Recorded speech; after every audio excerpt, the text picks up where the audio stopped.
এক দফার আন্দোলন আপনারা অফিসিয়ালি ঘোষণা পেয়েছেন ৩ আগস্টে গত বছরে, কিন্তু আমি কিন্তু আবু সাইদের বুকে গুলি লাগার পর থেকে এক দফা দাবি করে আসছি। আসলে না, রাজনৈতিক অঙ্গনের নারীদের তো আসলে মানে চ্যালেঞ্জ সবসময় বেশি থাকে, এবং আপনারা ইতোমধ্যে জানছেন যেভাবে একের পর এক অনলাইন ক্যাম্পেইন আমার মধ্যে মানে আমার সাথে হচ্ছে, আমাকে নিয়ে করা হচ্ছে, এবং যারা বিভিন্ন সময় মব উস্কেছেন তারা নিজেদের পেজ থেকে যেভাবে মবকে মবিলাইজ করার চেষ্টা করছেন আমার বিরুদ্ধে নানান রকম ট্যাগিং দিয়ে। তো সব কিছু তো আসলে ধরেন যে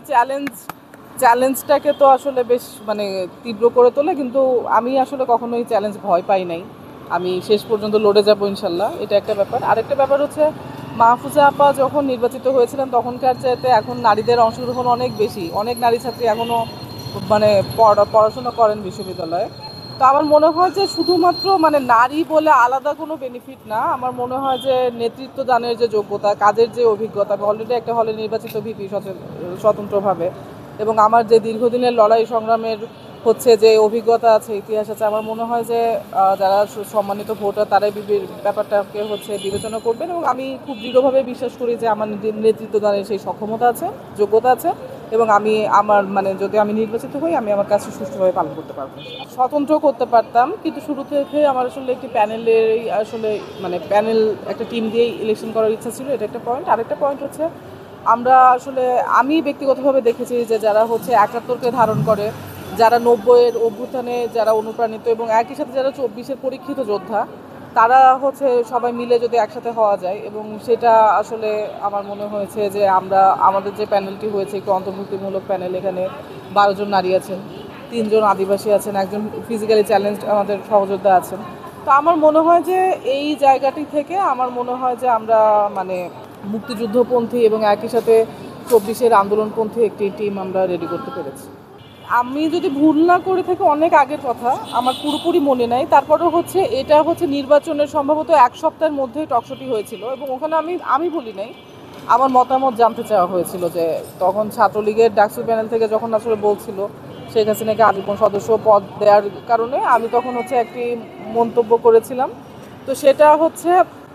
আমার সংকটের জায়গাটা, এবং আমি যেহেতু ৯ জনের একটা প্যানেল নিয়ে শামসুনার হলে নির্বাচিত হয়েছিলাম, স্ট্র্যাটেজিক একটা অবস্থান আমাকে নিতে হয়েছিল, এবং নেওয়ার কারণ ছিল হচ্ছে আমার হলে আবাসন সংকট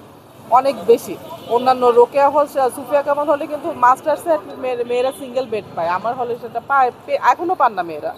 এবং আরেকটু আপনাদেরকে জানিয়ে রাখি, একনেকে হচ্ছে ৩বার আমাদের একটি ২০তলা ভবনের অনুমোদন পাশ হওয়ার পরেও শেষ পর্যন্ত কার্যক্রমটি আমাদের হচ্ছে হয় নাই। তো আমার আসলে মানে আমার ওই সময়ের সংকটটা, এবং একই সাথে আমার হল এবং আমার হলের মেয়েরা যাতে কোনোভাবে আক্রান্ত না হয়, কারণ ১৯ সালের বাস্তবতাটা বুঝুন, সেই সময় ছাত্রলীগ কিংবা আওয়ামী লীগের আধিপত্য আপনি অস্বীকার করতে পারবেন না। তো সেইখানে আমার তখন একটাই মানে আমার কনসার্ন ছিল যে সবার আগে আমার হলের মেয়েদেরকে কিভাবে আমি একটু ভালো রাখতে পারবো, আমার দায়িত্ব কীভাবে আমি স্মুথলি পালন করতে পারবো, সেই জায়গা থেকে আমি একটি স্ট্র্যাটেজিক অবস্থান নিয়েছিলাম। এবং একই সাথে এটাও সত্য, এক দফার আন্দোলন আপনারা অফিসিয়ালি ঘোষণা পেয়েছেন ৩ আগস্টে গত বছরে, কিন্তু আমি কিন্তু আবু সাইদের বুকে গুলি লাগার পর থেকে এক দফা দাবি করে আসছি। এবং এর আগের যে ধরেন যে ফ্যাসিবাদী কাঠামোতে আমার যে তীব্র প্রতিবাদ, আমি আবরার হত্যার পরে যে মানে খুব অল্প কিছু মানুষের মধ্যে আমি একজন ছিলাম, সামনে থেকে প্রতিবাদ করেছি, এবং নানান সময়ে নানান যেই অপশাসনের বিরুদ্ধে আমার যে অবস্থান, এগুলো কিন্তু খুবই স্পষ্ট, সেগুলো সব কিছু পাবলিক ডোমেইনে আছে। তো আমার মনে হয় যে আমার এই কৌশলগত জায়গাটা মানে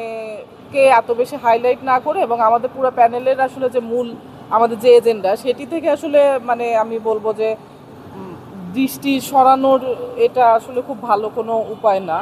এবং যদি আসলেই এটা নিয়ে মানে কনসার্ন জানানোর থাকতো, তাহলে তো এটা ৭ বছর আগেই জানানো যেত। স্পেসিফিক্যালি গতকাল থেকে কেন এটা ক্যাম্পেইন করা হচ্ছে, বোঝাই যাচ্ছে এটার একটা আলাদা উদ্দেশ্য আছে।